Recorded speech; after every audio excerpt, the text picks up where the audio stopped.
Vivek addressing all of his controversies? Wait, what? Hey guys, we are continuing to surge in the race. Oh yeah, everyone's owning me, but I'm actually doing great. I'm doing fucking awesome. Guys, I'm getting I'm getting owned by every single person, but let me tell you, it's actually fine. Things are going great. Let's take a look at what he's saying. We're surging. The knives are out. Alzheimer's drug. Israel. Iran. Here's the truth. Stay skeptical. And that means the knives are continuing to come out. So we're going to keep debunking the myths as they come up because I think it's important to be transparent and address criticism. Yeah, that's the other thing. Let me tell you something. I broke my fucking ribs, dog. And then I did a 3-hour meet and greet immediately after I broke my ribs. And then I fucking kept streaming and making podcasts with broken ribs. I don't want to hear this like, Hasan, you can say a lot of things. You can say a lot of things about me. Okay? The one thing you can't say is that I don't work hard. Okay? That's part of what it means. If you can't handle the heat, you stay out of the kitchen. And I'm running for president of the United States. So we're going to address any of these criticisms as they come out.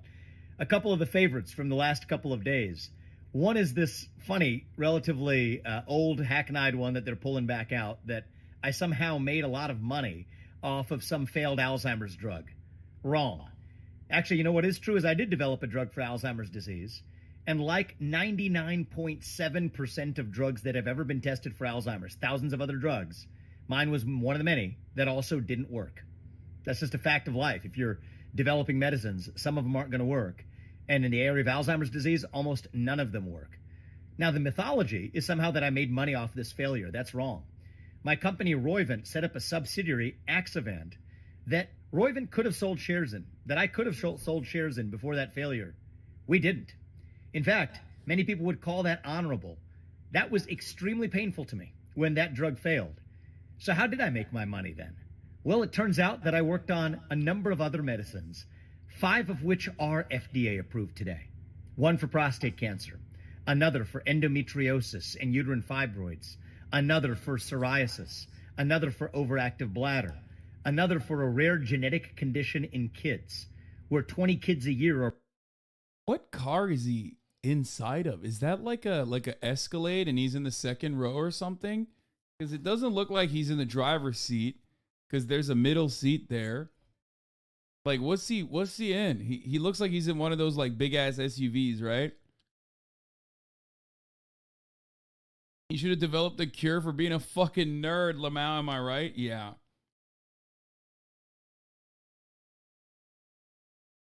Governor DeBooger, jump scare. Oh no, is he picking on his boogers? No, stop. Are born with a genetic disease where 100% of them die by the age of 3. And with treatment, a majority of those kids can live lives of a normal duration. I'm proud of those accomplishments. That was part of how I had success in the world of biotech. Yes, that is how you actually create value and make money without apologizing for it. And what I teach young people across this country is, you know what? You're going to go through hardship. Not everything you do is going to succeed. But hardship isn't the same thing as victimhood. Hardship is what teaches you who you are. That worked for me. Did he actually develop any of that crap or just paid others? Yeah, what do you think? Like, this has got to be one of those moments where, like, because he's Indian, I suspect you think he had a part in, like, developing the drugs. Of course he didn't develop the drugs. What do you mean? He's not a doctor. He's not a fucking pharmacologist or whatever. He's not a research guy. He's just a guy with money.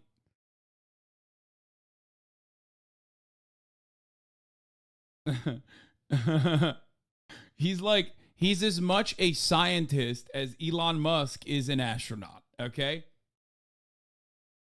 You were quoted in a Politico article about Hunter Biden. Hunter Biden has become a liability for his father, but to some on the so-called dirtbag left, he's an icon. Wait, what? No shot. He's also managed to avoid serious consequences for behavior. He's the GOAT, greatest of all time, dude. A well-known lefty Twitch streamer reacting half ironically to the news of Hunter's recent plea deal, which has subsequently fallen apart. He dodged serious charges. He's a bigger baller than he was prior. On a later stream, Hassan Piker did say he thinks Hunter should be prosecuted to the full extent of the law. That's sad.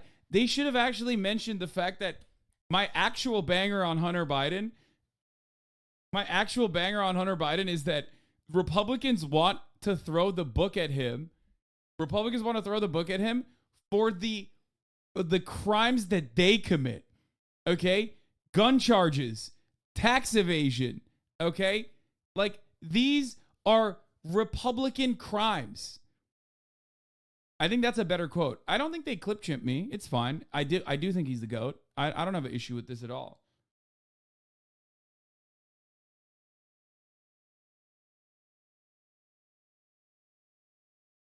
Vivek said he didn't sell shares of the company before the drug they were developing failed.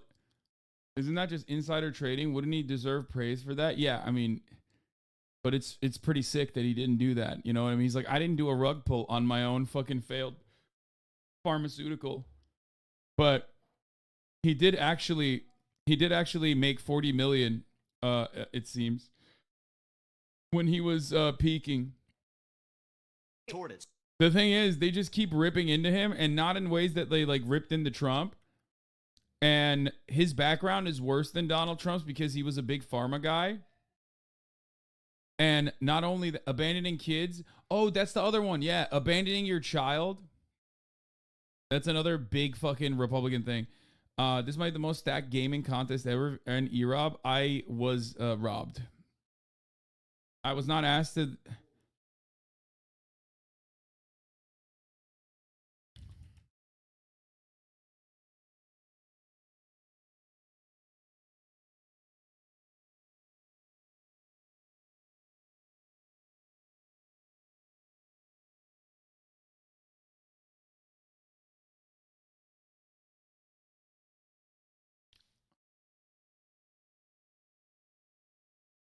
Abandoning your child, but also ensuring abortions aren't accessible? What? His dad worked as an engineer and a patent attorney for General Electric, and his mom was a psychiatrist. Dude definitely came for money. Yes, of course he came for money. He was already a fucking millionaire by the time he got to... Did he go to law school? He went to law school, right? That's where he got the George Soros money from. It is so funny to me to see him legitimately like overcome some of these classic markers that Republicans have been conditioned, have been primed to hate. One, he's brown. Okay? That's huge. That's a big deal. Okay? When you're brown, it's like, what's going on there? You love Allah or what? Talk to me about how much you love Allah. Is that what you're gonna do? Huh? You want to change America to Sharia law? I don't want that. Okay? That's number one. Number two, guys, I know that he's Indian and also Hindu. I'm not saying facts here. I'm saying from the Republican audience's perception, okay? Like, he's a brown guy, okay? He's a brown guy. That's terrifying. That's number one. Number two, not only is he a brown guy, but he also is like an elitist Silicon Valley pharmaceutical guy, okay? He is a Silicon Valley big pharma guy. He's both gay and Silicon Valley because he wants to homify the nation, because that's what Silicon Valley does. They want to bring San Francisco values to the rest of America to do global homo. And he's also a big pharma guy, so he's trying to, do global homo by vaccinating your children. Okay?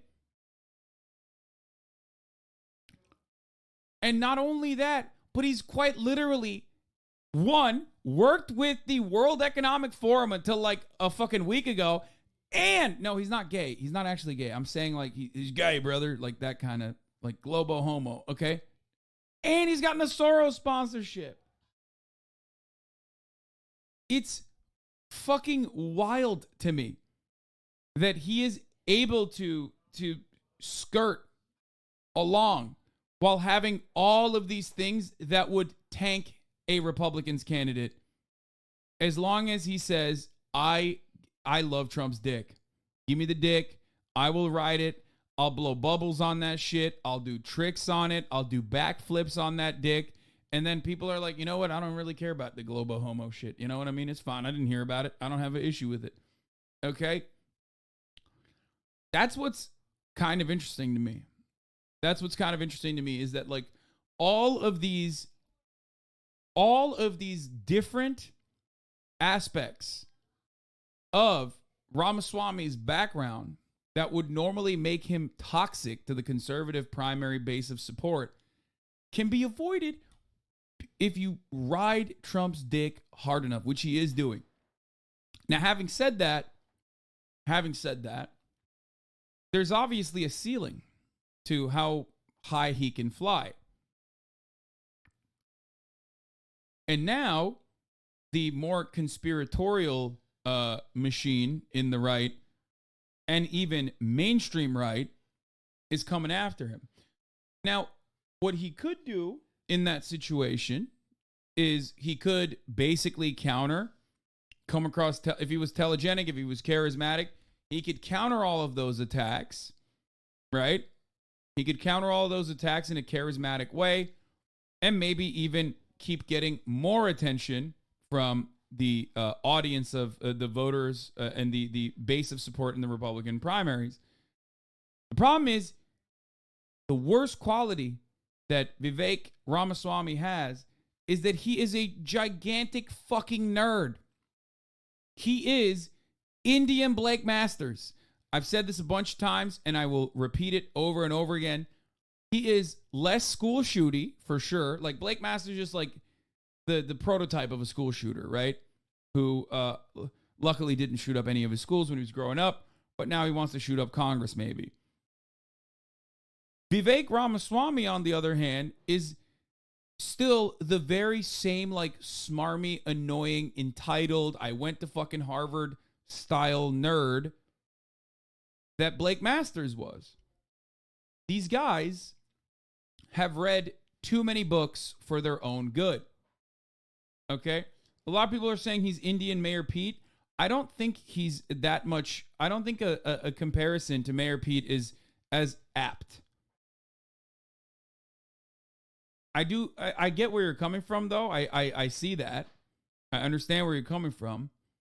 Because, like, Mayor Pete is also very, like, calculated and very manicured, and everything that he says, there's a purpose behind it, and it's a whole bunch of nothing.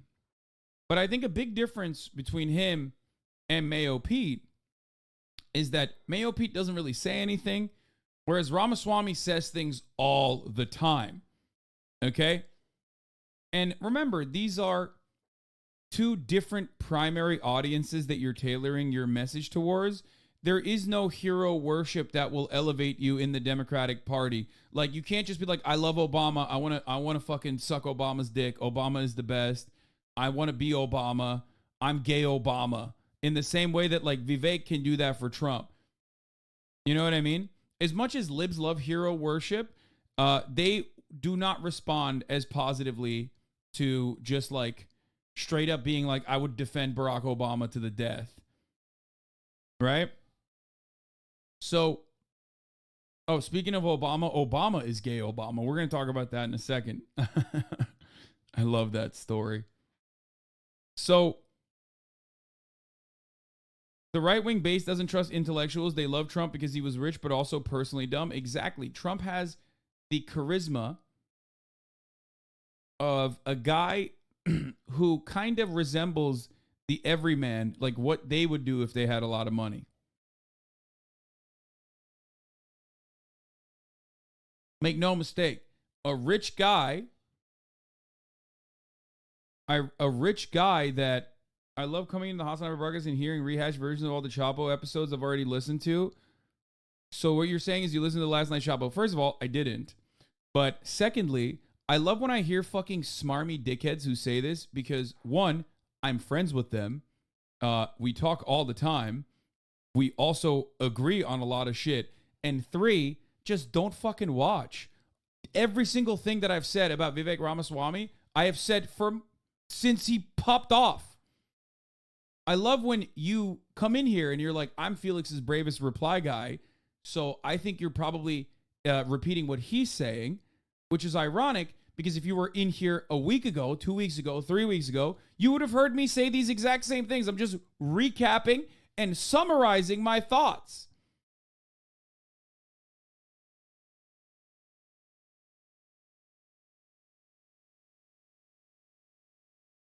It is hilarious to be a 31-month subscriber, come in here every fucking day, hear what I have to say every fucking day, and go, wow, he's just recapping Felix, I think, or he's just recapping Chapo. It's like, hey, dumbass, how can I recap something that I've said already, that I've said before the episode came out? Also, Felix was next to me when we were talking about him. Like, yeah, Felix was here when I was saying these things.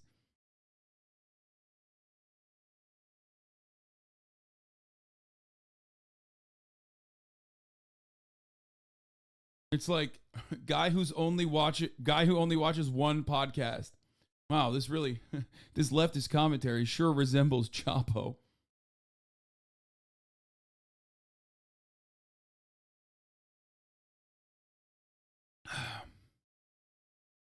Didn't you say this in your debate video? I'm not sure, just watch the live and not the video. Yes, I did.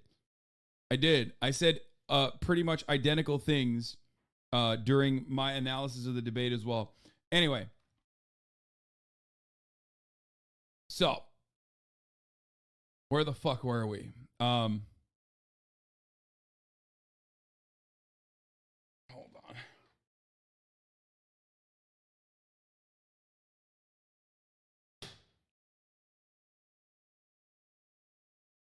on. Like, bro, you can literally just say nothing and get banned, but people have to insert themselves so fucking bad they have to. Yeah. So, as we were talking about Vivek Ramaswamy, I think that Trump has a way of taking criticisms that are launched against him and flipping it and turning it into a positive for him because of the way he fights. Whereas Vivek Ramaswamy, on the other hand, he just comes across as a gigantic fucking nerd. And at first I thought, he will get some prominence because he's dick riding Trump and Republicans love that hero worship shit. And he is increasing in the polls. But the one thing I also mentioned to you was that the only momentum that Vivek is going to get is online, because this is where all of the hyper online, extremely annoying debate lord Republicans exist. They do not exist in the real world. They are not a base of support. They're not a big voting bloc. So Vivek has he is a Reddit candidate. Exactly. He has extremely Reddit energy, and he doesn't do a good job of pushing back whenever he's attacked. He doesn't seem like a fighter. I think in the eyes of the everyman, in the eyes of the everyday guy, when they listen to him talk, they're like, what the fuck's this nerd saying? He's constantly fucking trying to defend himself by being like, I didn't mean that. I meant this, blah, blah, blah, blah, blah. At a certain point, being embroiled in that kind of controversy, if you don't do it like Trump, and it is very hard to do it like Trump, if you're embroiled in this controversy all the time and you got fucking even Fox News ripping into you, you're going to come across as unlikable. And that's what's led me to success, not just with Roivant, which is a nearly $10 billion publicly traded company today, which is the one that I founded and built from scratch, but several other companies like Chapter and like Strive, other successful companies that I've founded since then as well. So I'll be happy to, take my entrepreneurial background and business background toe-to-toe with anybody else. I'm proud to have done that by the age of 38, and it's one of the experiences that'll allow me to succeed as chief executive of this country as the next president. Another lie that I've sort of been humored by floating around is this position that I'm somehow anti-Israel. That's just dead false and reflects the desperation of, frankly, some other candidates who feel like their fundraising might be lagging, and so they need to figure out how to attack me as a way to raise funds. That's what they seem to be doing. The fact of the matter is, think about it. If you ever said this about Trump, okay, when in 2016, before he did all of these insane things for Israel, he would have just been like, no, bye-bye. I love the Jews. The Jews love me. My money guys, they're the Jews. Only trust the Jews with the money. And then everyone would be like, yeah, he's right. Them Jews do know money. Meanwhile, he's like, everyone who is attacking me and my opinion on Israel, they must be lacking in their fundraising. I love Israel. No, man. No. Like, that's the difference. Do you understand what I'm saying? Like, he's like, I love Israel, specifically their border policies. like, no, man, that's not gonna work. Trump is appealing to the regular old fucking Republican because he doesn't describe like the genuine reasons as to why he feels a certain way. He just fucking says, I'm gonna fix the Russian war tomorrow in one day. Day one, I'm president. I give one phone call and it's done. Okay, and he doesn't turn around and go, we actually need to set up an allegiance with Russia against the ever-present threat that China presents to the global hegemonic superpower that the United States is. It's like, you're not. What are you doing? What are you doing? You can't do it like that. You can't fucking do it like that. That shit only works online, where all these like fucking weirdos are like, oh my God, Vivek, that's the guy. He's gonna do the Fourth Reich, but Indian style. You know what I mean? Like, no one else. There's no real interest or need or want from the regular basis support. Relationship with Israel will be stronger by the end of my first term than it ever has been. Actually, I was just talking about my company. Turns out one of the founding investors in my company was actually an Israeli firm. I've been to Israel many times. I have deep respect for Israel, and I think our friendship with Israel is going to continue to a higher level when I'm the U.S. president, because I'll treat it as a friendship, not as just a transactional client relationship. What does that mean? I'm going to lead Israel diplomatically into Abraham Accords 2.0. In my capacity as U.S. president, that'll be a great diplomatic accomplishment. He said, I love Israel. One of my investors is Israeli. I got a black friend, but even worse, because now it's like, well, I got a black investor. Like, he couldn't even say he's got a Jewish friend. That's awesome. Get Saudi Arabia, Oman, Qatar, Indonesia into that pact. Further partner with Israel to make sure that Iran never, ever becomes a nuclear powerhouse, never becomes nuclear armed. We got to make sure of that. But I also want to learn from Israel. Israel has great border policies, tough on crime policies, a strong national identity, a missile defense system that I would love to have in this country. It's our missile defense system. Also, like, what are we defending missiles from Canada? It's our missile defense system. And on top of that, what missiles, dog? Canadian missiles? Mexican missiles? Like, who's lobbing missiles into the United States of America that we need to have an Iron Dome? What the fuck? Strong national identity. Didn't Germany have a strong national identity too? Yeah, that's the other part that's really funny, because like, Vivek is not a part of the strong national identity of America. Okay, brother, no matter how hard you try, you are not on the team. I'm not even making the cutoff probably. Okay, and I'm fucking white. There is no strong national identity in America that resembles the Israeli apartheid state that features you. Okay? That's what friends do. They make each other strong. They learn from each other. That's what our friendship with Israel is going to look like. I'm going to have a good relationship with Bibi. I'll invite him to the White House in a way that Biden didn't have the courage to do. This is what it means to be a true friend. And no, I don't talk in the way that a standard establishment GOP politician does, reading from a super PAC provider. The Prince of the Patriot missile program, that's the Iron Dome that was made in the 1960s. Oh, that's what other thing I was going to say. This guy fucking acts like America already doesn't have like a fucking surface-to-air missile defense system in all parts of the country where there is a genuine constitutional genuine threat of like any kind of missiles flying over the United States, which is fucking hilarious. Crybaby Hassan has zero understanding of politics. You can't ban that guy. Please unban that guy. We need to hear more from him. He's going to tell me about how we do need an Iron Dome, and I need to hear that. Binder. That's not how I roll. I speak authentically, but that's actually going to make for stronger friendships with our allies on the international stage. And more importantly of all, actually make us stronger as a country here at home. In case people forgot, that's actually the job of the U.S. president. What the fuck was the guy's name? The one that said I was a crybaby who got clapped immediately. I missed it. Unban. Let's hear what he's got to say. Weeby, you're too quick. You're too quick with it. You're too quick with it. Let's hear him out. I'm coming. I know the knives are going to bring out some more attacks, and it's all right. We'll keep addressing them, having fun with it. Talk to you. We're literally in fear of Mexican smugglers and cartels bringing drugs and ad breaks into the country. Even near the top of this hour, we still see ad breaks.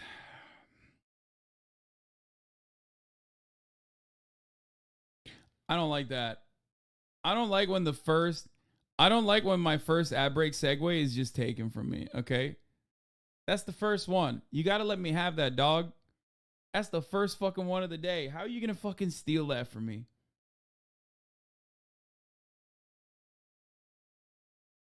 How are you going to steal that from me?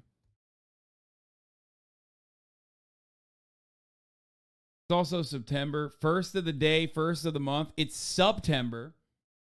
And what is it? What does it come down to? Like $4 is the ad avoidance fee. I'm gonna change my fucking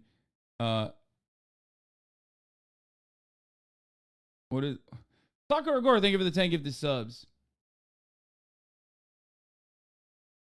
It's $3.74. Damn. For September, for $3.74, you can avoid the ads at the top of the hour.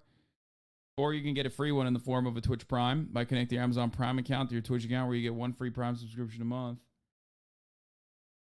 It doesn't apply to gifted subs, though. That's a bit of an L. Here's the 3-minute ad break now.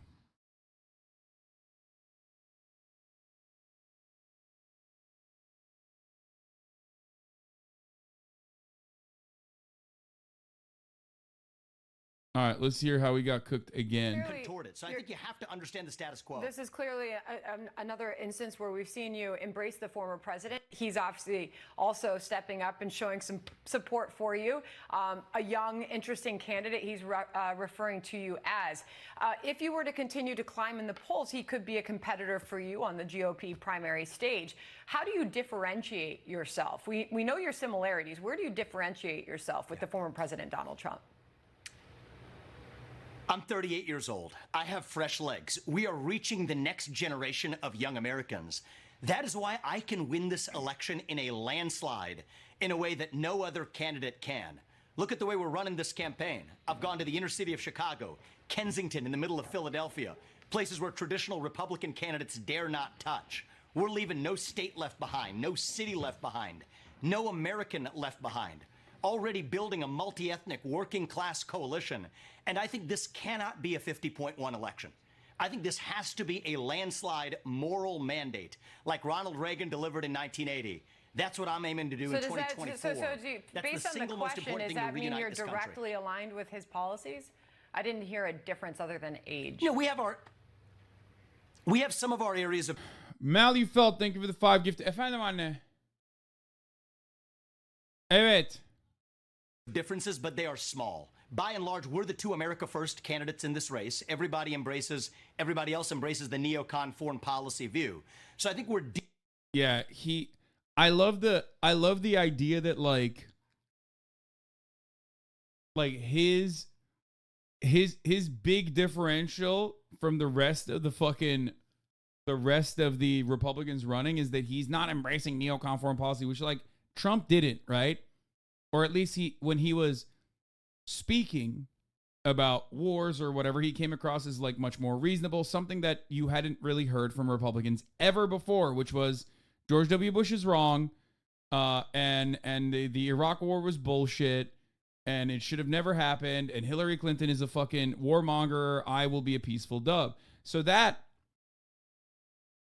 actually was unique when Trump did it, right? I mean, Ron Paul doesn't count, guys. Come on.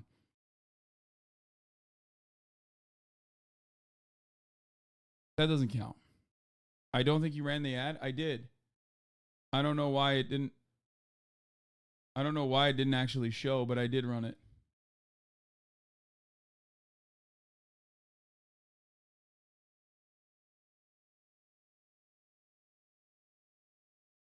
Someone on Twitch is just straight streaming themselves, streaming your stream. What?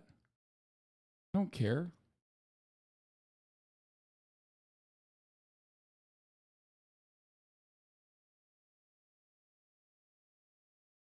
Anyway.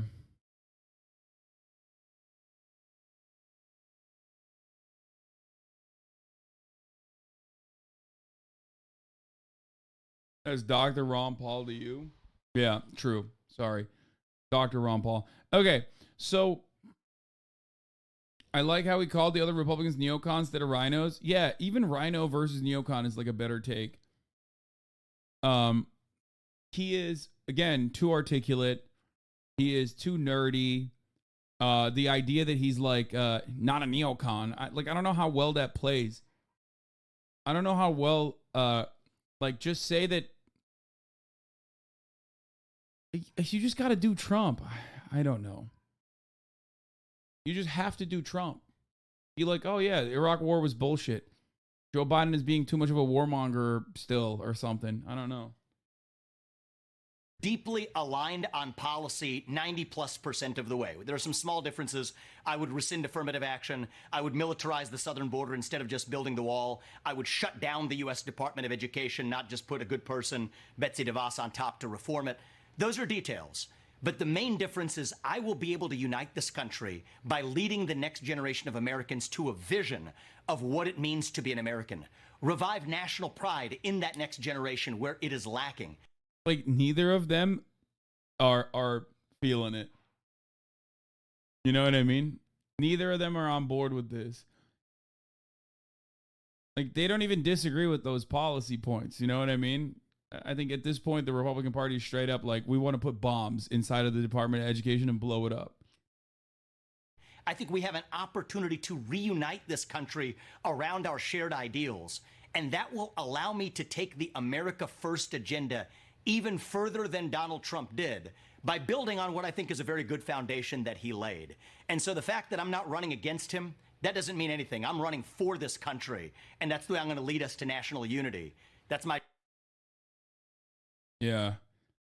How much longer do I have to talk to this pagan? No, those people are, the media people don't give a shit. They're like fucking, they are definitely 100%. Wait, what the fuck? Okay. Okay. I think the doggos are done. I think they're cleaned up. Anyway, I just wanted to do my daily shit on Vivek Ramaswamy moment. Now we can finally move